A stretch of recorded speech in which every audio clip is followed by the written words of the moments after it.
this video, we're going to apply our mental models to a common situation, a meeting with conflict. Mental models can sometimes come across as an abstract concept. They are, however, actual tools you can use to navigate through challenging or confusing situations. Anyone with school-age kids has dealt with the bureaucracy of a school system and the other parents who interact with it.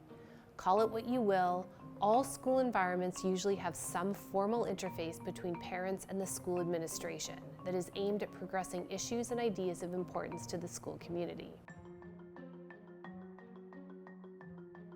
The particular meeting was an intense one. At issue was the school's communication around a potentially harmful leak in the heating system. Some parents felt that the school had communicated reasonably about the problem and the potential consequences. Others felt their child's life had been put in danger due to potential exposure to mold and asbestos. The first thing you'll notice if you're in a meeting like this is that emotions on all sides run high. After some discussion, you might also notice a few more things, like how many people do the following. 1. Confuse correlation with causation in determining why certain things happened. 2. Extrapolate from too small a sample size when providing evidence to support their point. 3. Don't recognize hindsight bias when suggesting what should have been done. 4. Don't pay attention to base rates when assessing the severity of events. And 5. Assume maliciousness on the part of decision makers. Any of these occurrences, when you hear them via statements from people around the table, are a great indication that using a few mental models might improve the dynamics of the situation. The first mental model that is invaluable in situations like this is Hanlon's razor. Don't attribute to maliciousness that which is more easily explained by incompetence. When people feel victimized, they can get angry and lash out in an attempt to fight back against a perceived threat. When people feel accused of serious wrongdoing, they can get defensive and withhold information to protect themselves. Neither of these reactions is useful in a situation like this. Yes, sometimes people intentionally do bad things, but more often than not, bad things are the result of incompetence. In a school meeting, it's safe to assume that everyone at the table has the best interests of students at heart. School staff and administrators usually go into teaching motivated by a deep love of education. They genuinely want their schools to be amazing places of learning, and they devote time and attention to improving the lives of their students. It makes no sense as a parent to assume a school's administration would deliberately withhold harmful information. Yes, it could happen, but in either case, you're going to obtain more valuable insight if you assume poor decisions were the result of incompetence versus maliciousness. When we feel people are malicious toward us, we instinctively become a negatively coiled spring, waiting for the right moment to take them down a notch or two. Removing malice from the equation, you give yourself emotional breathing room to work toward better solutions and apply more models. The next helpful model is relativity, adapted from the laws of physics. This model is about remembering that everyone's perspective is different from yours. Understanding how others see the same situation can help you move toward a more meaningful dialogue with people in the meeting. You can use this model by looking around the room and asking yourself, what is influencing people's approaches to this situation? In our school meeting, we see some people are afraid for their child's health. Others are influenced by past dealings with the school administration. Authorities are worried about closing the school. Teachers are concerned about how missed time might impact their students' learning. Administrators are trying to balance the needs of parents with their responsibility to follow the necessary procedures. There is a lot going on, and relativity gives us a lens to try to identify the dynamics impacting communication. After understanding the different perspectives, it becomes easier to incorporate them into your thinking. You can diffuse the conflict by identifying what it is you think you hear. Often, just the feeling of being heard will help people start to listen and engage more objectively. Now you can dive into some of the details. First up is probabilistic thinking. Before we worry about mold levels or sick children, let's try to identify the base rates.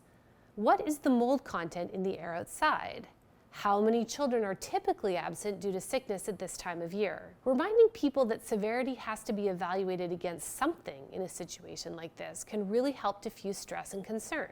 If 10% of the student population is absent on any given day, and in the week leading up to these events, 12 to 13% of the population was absent, then it turns out we're not dealing with a huge statistical anomaly. Then you can evaluate the anecdotes with the model of sample size in mind. Small sample sizes can be misleading. The larger your group for evaluation, the more relevant the conclusions. In a situation such as our school council meeting, small sample sizes only serve to ratchet up the emotion by implying that they are causal outcomes of recent events. In reality, any one-off occurrence can be explained in multiple ways. 1 or 2 children coming home with hives? There are a dozen reasonable explanations for that. Allergies, dry skin, reaction to skin cream, symptom of an illness unrelated to the school environment, and so on. However, the more children that develop hives, the more it is statistically possible the cause relates to the only common denominator between all children, the school environment. Even then, correlation does not equal causation. It might not be a recent leaky steam pipe. Is it exam time? Are there other stressors in the culture? Other contaminants in the environment? The larger your sample size, the more likely you will obtain relevant information. Finally, you can practice systems thinking and contribute to the discussion by identifying the other components in the system you are all dealing with. After all, a school council is just one part of a much larger system involving governments, school boards, legislators, administrators, teachers, students, parents, and the community.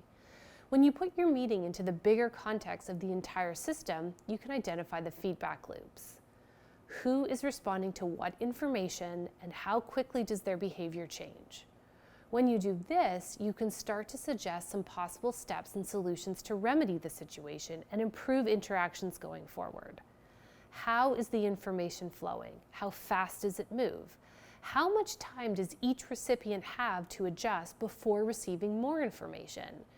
Chances are you aren't going to know all of this at the meeting, so you can ask questions. Does the principal have to get approval from the school before sending out communications involving risk to students? Can teachers communicate directly with parents? What are the conditions for communicating possible risk? Will speculation increase the speed of a self-reinforcing feedback loop, causing panic? What do parents need to know to make an informed decision about the welfare of their child? What does the school need to know to make an informed decision about the welfare of their students? In meetings like the one described here, there is no doubt that communication is important. Using the meeting to discuss and debate ways of improving communication so that outcomes are generally better in the future is a valuable use of time.